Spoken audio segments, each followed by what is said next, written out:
3 février 2025, le conseil de ville de la municipalité de Sainte-Catherine-de-Hatley s'est réuni. Nous avons pour nous en parler le maire Jacques Demers et le directeur général, M. Marc Marin. Je souligne en entrée d'entrevue que M. Demers est actuellement au Mont Orford. La connexion Internet est connaît quelques ratés parfois. Alors, espérons là, qu'au cours de l'entrevue, tout se passe bien, mais sachez-le, chers auditeurs, si jamais ça lag un petit peu, c'est normal dans le cas présent.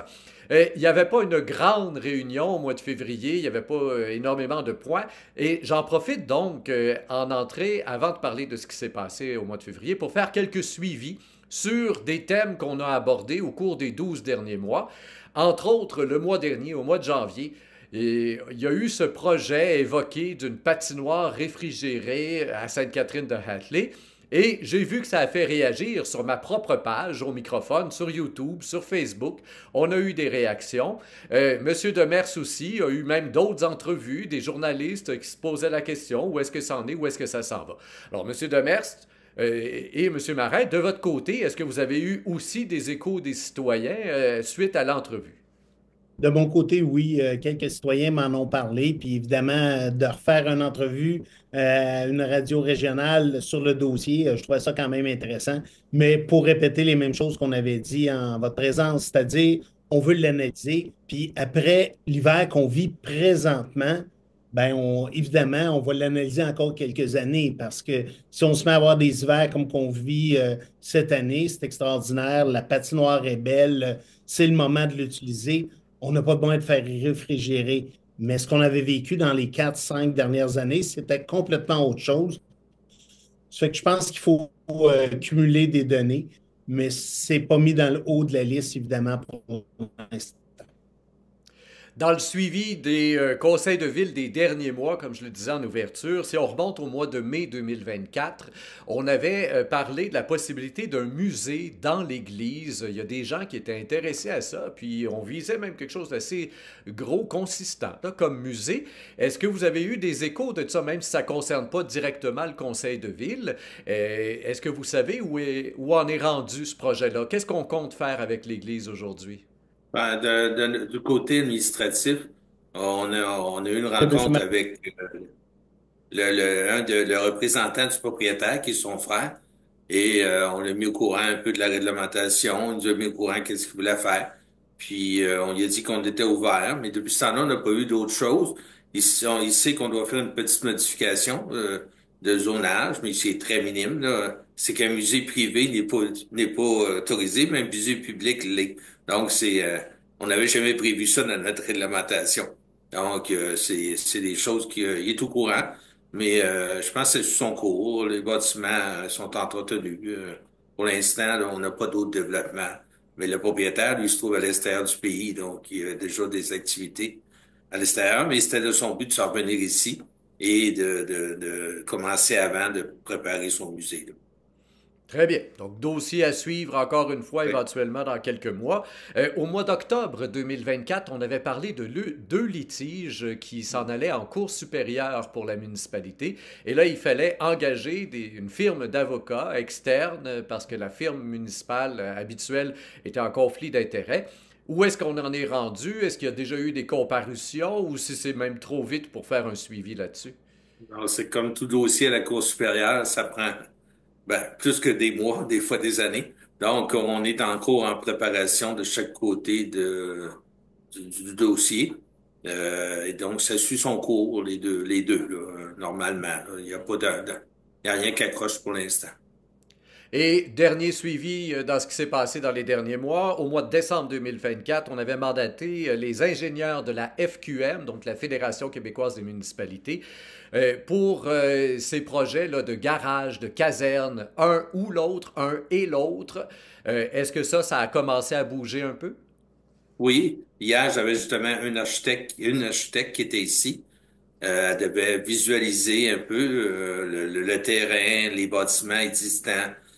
Donc, ça avance pour essayer de faire une conception selon un peu les règles, les réglementations pour un garage municipal et si on peut mettre une caserne. Donc, elle était dans la région de Quatico, qu'elle a arrêté ici pour prendre faire un petit croquis et en même temps, c'est toujours bon de visualiser. Donc, ça avance, oui.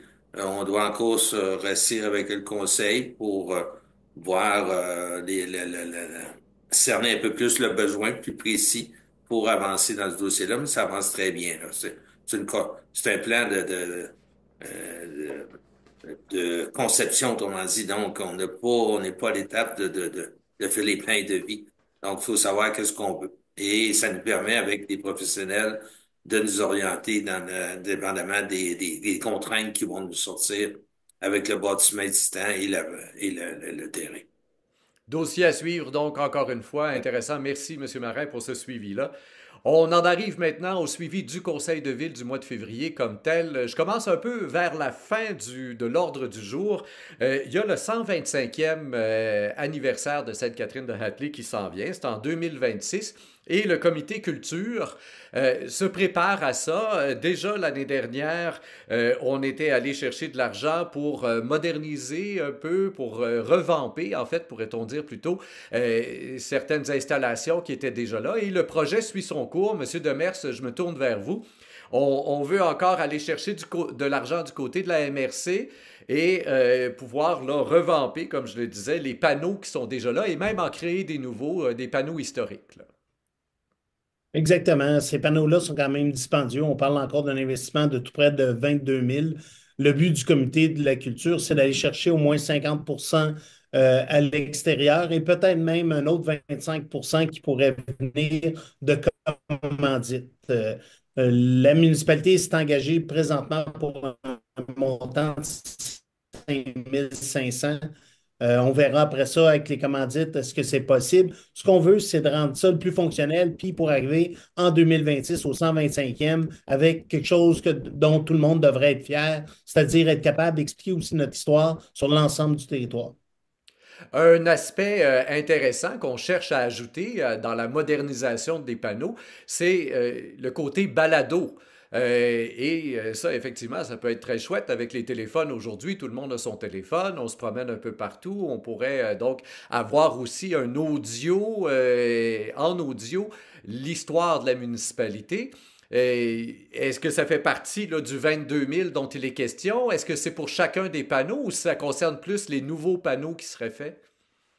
Ça va être pour chacun des panneaux. Dans le fond, c'est l'ensemble de tout ça qui devrait être fait. Puis en parallèle, on va voir aussi l'observatoire qu'on souhaite avancer au niveau de la MRC. Tout ça devrait arriver dans un même temps pour 2026. Ça veut dire des travaux en 2025 pour qu'en 2026, tout soit utilisable le plus possible. Très bien. Donc, autre dossier à suivre, intéressant de voir ça apparaître petit à petit, évidemment, dans le paysage de Sainte-Catherine de Hatley. Entente avec la ressourcerie des frontières, donc un contrat qui était venu à échéance le 31 décembre 2024. Alors là, on renouvelle pour les 2 prochaines années. Quelque chose qui est assez important pour les citoyens, et d'ailleurs on le dit dans la nomenclature là, du 8.3, là, considérant que ce service est apprécié des citoyens. Et c'est pour ça donc qu'on renouvelle pour les 2 prochaines années. Une légère hausse quand même au niveau du prix par tonnage. Monsieur Marin, vous pouvez nous expliquer? Oui, hein, il y a eu une hausse. On avait une entente de 5 ans qui avait été pour avoir une stabilité pour la ressourcerie que les municipalités avaient décidé de prendre, d'accepter. Et là, ils sont rendus à faire le point. Et oui, le tonnage a remonté, le prix du tonnage, mais nous, on avait un budget environ de 24-25 000 et ça rentre dans notre budget. Donc, c'est un service, comme on dit, qui est très apprécié. C'est un service qui est complémentaire à l'éco-centre parce que c'est la réhabilitation des items, là. Normalement, ils servent plus pour un, mais ils peuvent servir pour l'autre. L'éco-centre, ben, c'est du recyclage, c'est de la récupération, donc il servira plus à son état initial. Donc, c'est très important, pour nous, la ressourcerie, là. C'est très apprécié, comme on dit, de nos citoyens. Donc, au bout de l'année, on a le même coût. Et les élus ont accepté. On n'a pas de grand débarras ici, là, donc on sait que les gens cherchent un endroit bien souvent où aller envoyer leur système. Ils veulent pas le détruire bien souvent. Donc, on rappelle, hein, évidemment, la ressourcerie, elle se trouve à être comme un magasin finalement, là. On Oui, reçoit oui, les items, les revend, c'est du meuble usagé, c'est tout ça. Et donc, effectivement, quand on a set de cuisine qui peut encore servir, mais qu'on veut changer à la maison, pas ça. nécessairement envie d'envoyer ça n'importe où.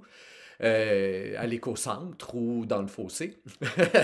Et donc, on va porter ça à la ressourcerie des frontières. Est-ce qu'il y a un système de livraison ou de cueillette à Oui, domicile oui, offert par la ressourcerie? il y a un système de cueillette, il est structuré, donc c'est tout expliqué sur notre site et ils peuvent communiquer avec eux. C'est sûr qu'ils viendront pas demain matin, mais il est très structuré et ils sont très fiables de ce côté-là. Donc, il y a des choses qu'ils peuvent pas ramasser. Ils doivent pas rentrer à l'intérieur du bâtiment. Un piano, c'est très dur à ramasser tout seul. Donc, il y a certaines choses que malheureusement, la ressourcerie avec la structure qu'ils ont présentement, ne peuvent ramasser, mais la plupart des choses, ils ramassent. Ça. Il n'y a aucun problème. Et pour le bénéfice des auditeurs, j'explique simplement hein, que les prix sont basés sur 3 années précédentes selon ce qui a été apporté par les citoyens Ouais, de Sainte-Catherine de Hatley. Donc, pour 2025, ben, c'est sur les années 2021, 2022, 2023. On se fait une moyenne du tonnage c'est apporté ça. et c'est ce qui est chargé à la municipalité. Donc, et ce sera l'équivalent aussi pour l'année Mm. 2026. Programme de la taxe sur l'essence, donc la fameuse TEC 2024-2028, c'est ouvert et on sait déjà où est-ce qu'on veut s'en aller avec ça dans l'année en cours. Là. Monsieur Marin, encore une fois? Donc, on a eu notre tech là, 2024-2028. On l'a eu très rare en 2024. Nous, on avait fait nos travaux, déjà étaient planifiés avec des règlements d'emprunt ou des carrières sablières ou des surplus. Cette année, ben, on a eu un renouvellement pour les 4 prochaines années, 1 105 000 environ. C'est la partie qui est subventionnée. Nous, on doit en mettre une partie avec. Et les élus ont accepté de prendre ce montant-là pour les travaux 2025 au complet, donc 1 105 000. Et on avait jusqu'au 15 février pour envoyer notre programmation pour se faire accepter par la suite là, la programmation et le financement là, pour ces travaux-là. Et donc, on est dans cette étape-là. On a Mais soumis, grâce à ce qui a été fait là, lundi dernier, on vous doit, avez on pu faire doit, le suivi. Là. on doit soumettre une résolution avec. C'est pour ça qu'on a passé cette résolution-là. Et l'estimé des coûts par notre service d'ingénierie a été fourni en même temps. Normalement, c'est une formalité, mais ils doivent accepter notre programmation avant qu'on puisse commencer les travaux. Mais de toute façon, on va ouvrir les soumissions sont envoyées et c'est en cours. Ils vont voir le 20 février. On a à date 9 soumissionnaires qui viennent chercher le devis. Donc, c'est sur SEAO. Donc, on s'attend que ça va être très compétitif cette année, un peu comme on a eu l'année passée. Donc, on part de bonne heure et on va être fixé là, sur notre prix final là, des travaux là, très prochainement. Très bien. Donc, on en fera le suivi, bien évidemment, lors des prochaines entrevues. Monsieur Demers, je me tourne vers vous pour conclure l'entrevue. On ne peut pas ne pas parler, je crois, de tout ce qui se passe à l'international avec Monsieur Trump qui est rentré et puis cette menace des 25% de taxes. Vous êtes le président de la FQM. Est-ce qu'il y a déjà eu des échos? Est-ce que les maires du Québec se parlent? Ou si au final, comme c'est plus économique, ça concerne les statuts de gouvernement peut-être provinciaux et fédéraux et que vous restez à gérer finalement la municipalité sans pouvoir faire grand-chose. Comment vous avez vécu les derniers jours, Monsieur Demers? Évidemment, la portée d'entrée pour les entreprises, pour le développement économique, c'est les MRC. Ça fait que oui, le monde municipal est impliqué directement avec leurs entreprises. Moi, à ce stade-ci, je pense qu'il est important de dire, c'est qu'il ne faudrait pas, encore une fois, qu'on fasse de cet événement-là un événement unique, puis que là, on se met tout embarqué à dire l'achat local, il faut le faire en tout temps. Il ne faut pas se limiter à cette fois-ci. J'ai tellement l'impression qu'on le fait pendant la COVID, puis que là, les gens reprennent ce goût-là, mais c'est essentiel. Il va falloir avoir une stabilité, puis je pense qu'on va avoir un rôle d'informer les gens pour être sûr de leur expliquer d'où viennent les produits, quelle alternative ils ont, parce que c'est une question de prix aussi, là. Il faut que les gens n'ont pas nécessairement plus d'argent aujourd'hui qu'ils n'avaient hier. Ça fait qu'il faut leur proposer aussi des prix à des produits équivalents. Puis plus qu'on va être autonome, peu importe que ce soit avec les Américains ou autre chose, je pense qu'on aura une force commune. C'est le temps de la mettre en place plus que jamais, là. Et bon, si je peux me permettre un petit éditorial sur la chose, de ce que je vois passer régulièrement, vous parlez de prix. Souvent, les gens mettent de l'avant le fait que si on achète québécois, ça va coûter 3 fois plus cher qu'on lit souvent, 5 fois plus cher. Puis je vois ça partout, là, tu sais, 3 fois plus cher, 5 fois plus cher. Mais j'ai beau chercher dans ma tête, là, tu sais, bon, à part le Dollarama, là, puis tout ça, là, mais si j'achète une laveuse, si j'achète une sécheuse, si je l'achète dans un magasin ou si je l'achète sur Amazon, est-ce que je paye vraiment 3 fois moins cher sur Amazon? À chaque fois, je fais, mais non, d'où vient ce chiffre? On augmente les prix dans nos têtes. Ça va peut-être être un peu plus cher, mais il faut quand même compter le fait qu'on paye des salaires, que ces gens-là vivent chez nous, que ces compagnies-là payent les taxes municipales et qu'à quelque part, si on paye un peu plus cher, ce ne sera pas nécessairement 3 fois plus cher. Il faut voir, c'est vraiment quoi ce plus cher-là, là, et s'il vaut la peine d'être payé ou non.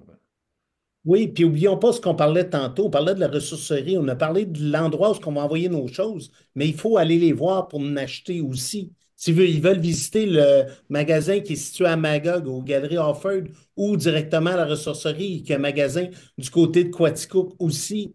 Surprenant ce qu'on peut trouver. Des fois, oui, en tout cas, dans mon cas, je veux dire, des fois, pour mes jeunes qui s'en vont en appartement, à l'école, des choses, on trouve des choses, mais souvent, j'en trouve pour moi aussi des objets qui sont peut-être plus essentiels pour d'autres, mais que je vais me servir encore bien des années. De visiter ces endroits-là, on reste toujours surpris, tout ce qu'on y trouve, puis ça peut être des jeux de société, il y a tellement d'objets, puis c'est intéressant, ne serait-ce que d'en faire le tour. C'est rare qu'on ne sort pas avec quelques objets intéressants de ces endroits-là, à un prix tellement abordable. Absolument. Alors, autre dossier à suivre, encore une fois, évidemment, l'économie locale, régionale, toujours très important. Alors, on aura l'occasion d'en reparler assurément. Merci, Monsieur Demers. Merci aussi à vous, Monsieur Marin, pour cette entrevue. On se retrouve au mois de Merci. mars pour le suivi du Conseil de ville. Quant à vous, chers auditeurs, je vous invite à faire circuler l'entrevue, comme toujours, dans vos différents réseaux sociaux. Au microphone, Rémi Perra.